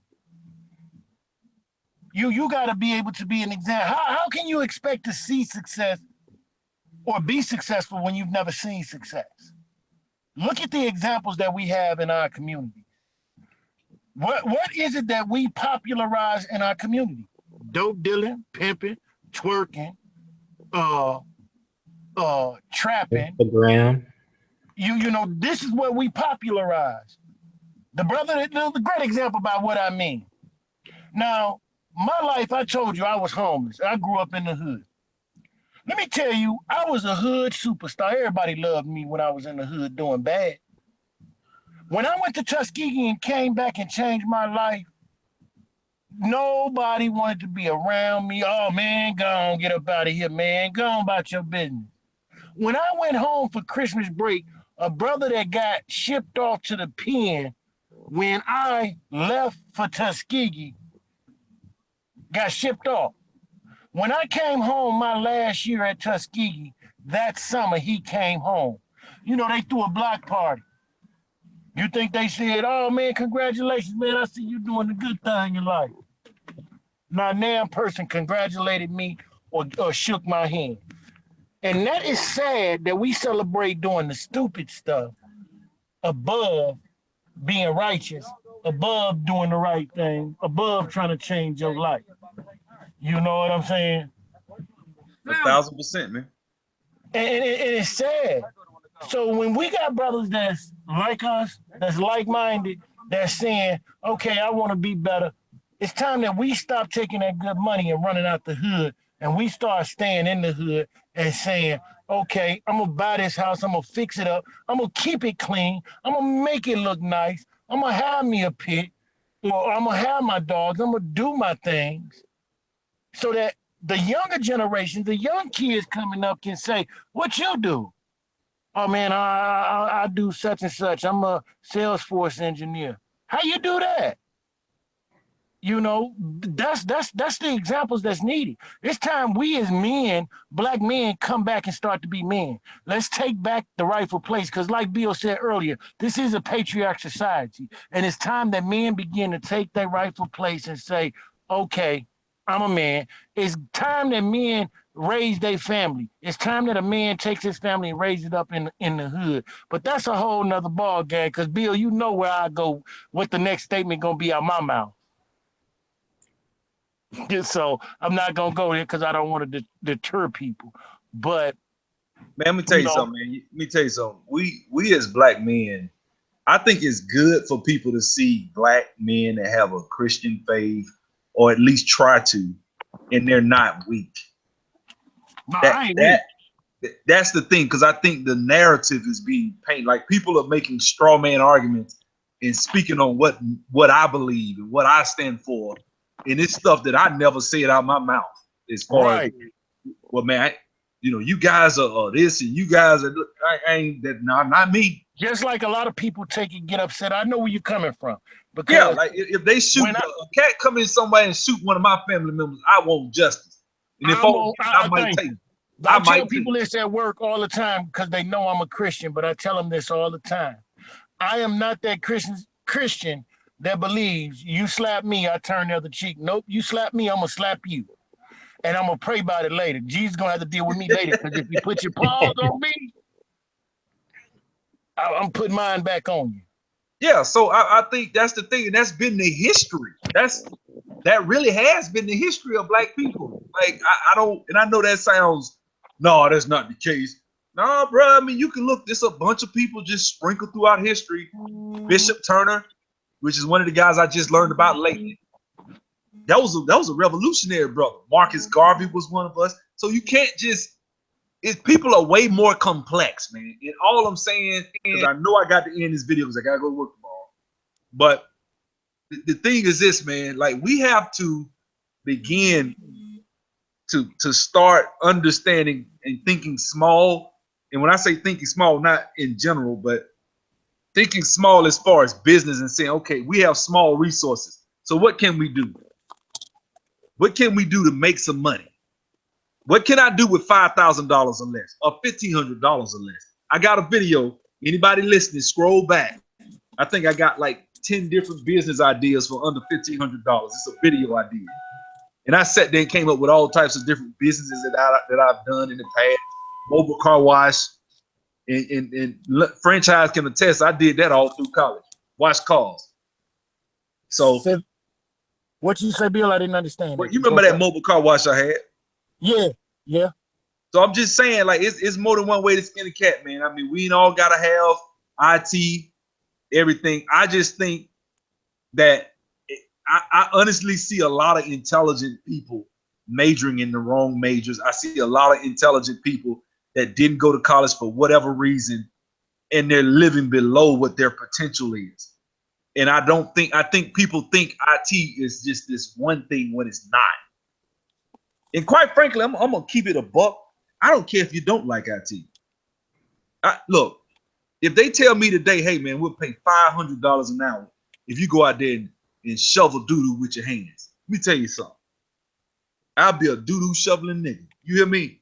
I wouldn't be, to me, that's the way I am. Like, I'm like that with it. Because for me, it's about buying them houses. It's about buying land. It's about starting businesses. That's the only reason I do IT. I tell the truth.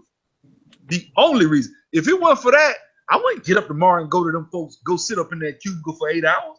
You think I'd do that? I go to the gym, or so I got other stuff I do.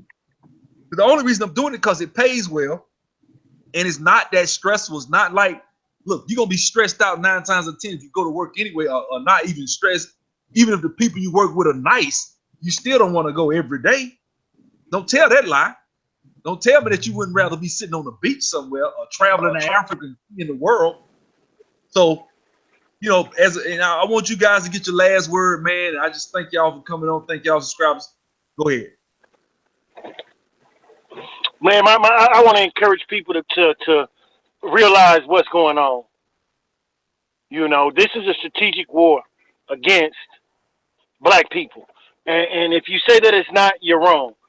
And you have to start to think strategically. You have to plan, and if you got a family, you got 2 or more kids, you better start thinking strategically and start imparting into these kids how to move through this system. You know, in order to play the game, you got to know the game. You know what I'm saying? And better said, the game is meant to be sold and not told. That's the God's honest truth. I'm not saying it's going to be an easy road, but I can tell you that it's a lot more enjoyable. That's for sure. When you can pick up and go somewhere and not have to worry about, oh, I spent too much of this and I did too much of that. You can enjoy yourself. When I go see Bill and I hang out with Bill, there's nothing that I can't do. If I want to do it, I can do it. And that's a good feeling. That is an enjoyable feeling. You know, people, be encouraged and strive to be better than what you were. Then at the end of the day. Dennis? Oh, I see your email. Yeah.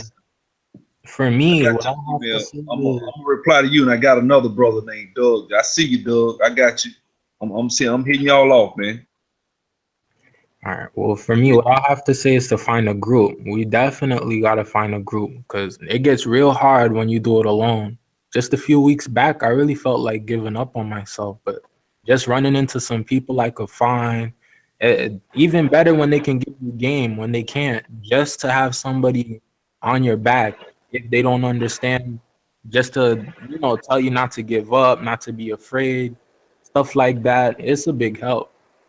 I feel like I caught my second win. I'm ready to buy back the block. You know what I mean? Let me tell you something, man.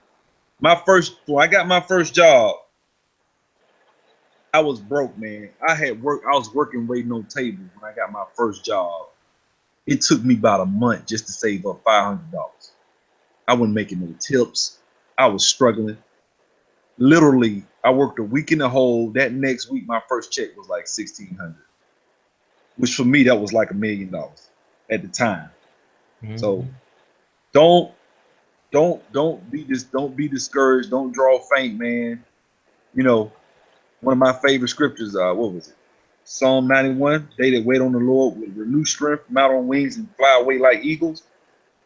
You know, we gotta have that mindset sometime that, you know, I feel like, okay, I'm trying to email this brother. I think I did something wrong. But let's keep Doug. Let me see. I want you to put your email in there before we get off, brother. I gotta make sure I get his email right. Something's wrong with that email, Quentin. If you could redo it right quick, I'm gonna keep going till we get it. So y'all keep talking for a few minutes till I get Quentin to put this email in here right, because something's wrong. I don't know why it's not working. Oh, I see why. Going back to what you said earlier, though, it is something a lot of people haven't noticed is the way that they seem to have snuck in on us. Because a lot of the times people don't see, like, I'm not saying that they didn't do good on our part, but like Martin Luther King and especially those on that big movement, I consider the ones that died, they failed. And they make us celebrate them not finishing their task. They changed the focus to he was trying to accomplish this. Let's help him finish it. To, he's dead. And now we're like, okay, we have a martyr. You know what I mean? That's it, man. That's it. I got you, Doug. I got you, Quentin. I got you, man. I got you straight, bro. Sorry. I love doing this, man. I love helping my people, man. I look forward to this, bro. I really do, man. Like I love like sharing information and just helping people, move forward, man. Anything I find out, I'm sharing. Like anything, any loans. Look, if you're looking for a hard money lender, you looking for somebody that's gonna loan you some money without worrying about your credit score, hit me up. I got that too. I get emails from people all the time about that. So I want to be a wealth of information and pack. You know why? Because and this has to do with my faith. I actually prayed, and all right, bro, I got you, Quinn. Thanks, man. But I actually prayed. I said, God, if you ever bless me to become a millionaire or something, I really want to be able to. I want to be one of the few that will help somebody when they come to me. Because when I was trying to get on and get into stuff, I actually knew a couple of guys that were wealthy, that was in real estate doing well, and he told me no. And it really kind of took the wind out it take the wind out your sails as a black man when somebody tell you no, and you don't get it, and you looking like, man, it really ain't gonna hurt you, bro. Like you can help. Hey, Bill. Go ahead. Can I share something? Would you be offended if I shared something? I don't know, man. It depends on what you're talking about. Back in Tuskegee. Go ahead, man. I don't care. Okay. Just so y'all people know, whoever listening, Bill's telling the 100% truth. Earlier, y'all was listening, and I told y'all I was homeless. When I came to school, I had 2 pair of pants and 3 shirts. And I don't know if Bill know this to this day, but because everybody was jazzed up on campus, where he talks about the wind coming up out you, I was about to give up and leave school at that point. I was finna go back I'm like, man, I can go back and sell dope and do better than this instead of sitting here struggling and people making fun of me. Let me tell y'all what Bill chose to do. Bill chose to say, hey, brother, I like you. Bill didn't know me. Bill, first day of meeting me, his very first day meeting me, saying hello to me, found out what was going on, and went back to the brothers and said, hey, y'all, we need to go get this brother some clothes. That same day of meeting me, I repeat, the same day, didn't know me from a hole in the wall. Bill took me to the mall and told me, get whatever you want. I go in there just to pick out a couple pair. I picked out 2 pair of pants. He said, no, man, get what you want. I left. I had a whole wardrobe that day for school, bought by that man while he was in school, and looked out for me and encouraged me and gave me the strength to make it through and come back to school and change my life. So when he says he want to help you, trust me, the brother wants to help you. Dang, man, I forgot all.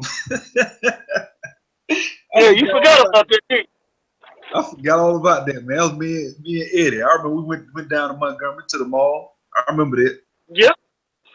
Took me to the mall and bought me a whole wardrobe for school. And I went, and I'm not talking about just, oh man, we're gonna take you somewhere and get you a couple pair of pants. I had Liz Claiborne cologne, outfits to match, and a couple pairs of shoes, and I was clean for the whole school year on their back. And to this day, you caught us with that school money, man. It was the end of summer. We come to school with about 100, 2,000. Like, man, we put 200-300 a piece in, and you get a lot of clothes if you catch some sales and stuff. So, but yeah, I was just glad to be a blessing, man. You've been a blessing in my life ever since. Man, you a blessing to me, brother. I love you. Same here, man. So, look here. I got to go to bed because same here. I ain't got no alarm. Well, I got an alarm.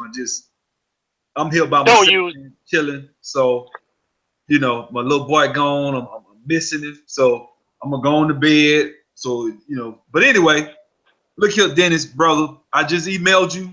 You got some information.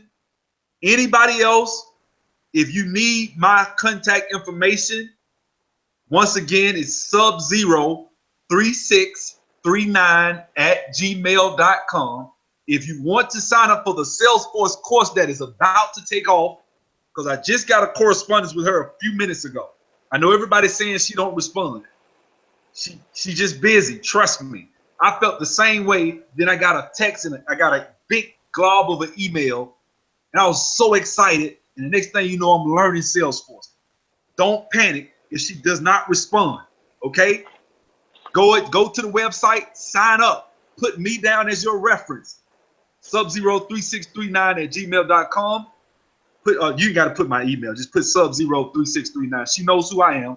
Number one. Number two, her website is www.thebecomingproject.org. You go there, and there is a link where it says "Become a Force." You click on that. You go through 1 or 2 more clicks, and it's gonna have a little form that you fill out. This is a free Salesforce course, and I'm gonna tell you something. In order to get taught Salesforce, you to like get a real hands-on instructor-led course, you're talking about $5,000. You talking about spending about $5,000-6,000. This is a Christian woman. I don't know what I know they say we weak and they say whatever, but I'm just telling you, she gonna pray with you before and after the course. But hey, I love it, so it don't bother me. So, you know, at the end of the day, I want to thank everybody for coming on. Y'all brothers hang on. I'm just gonna hang this up, man. All right. All right.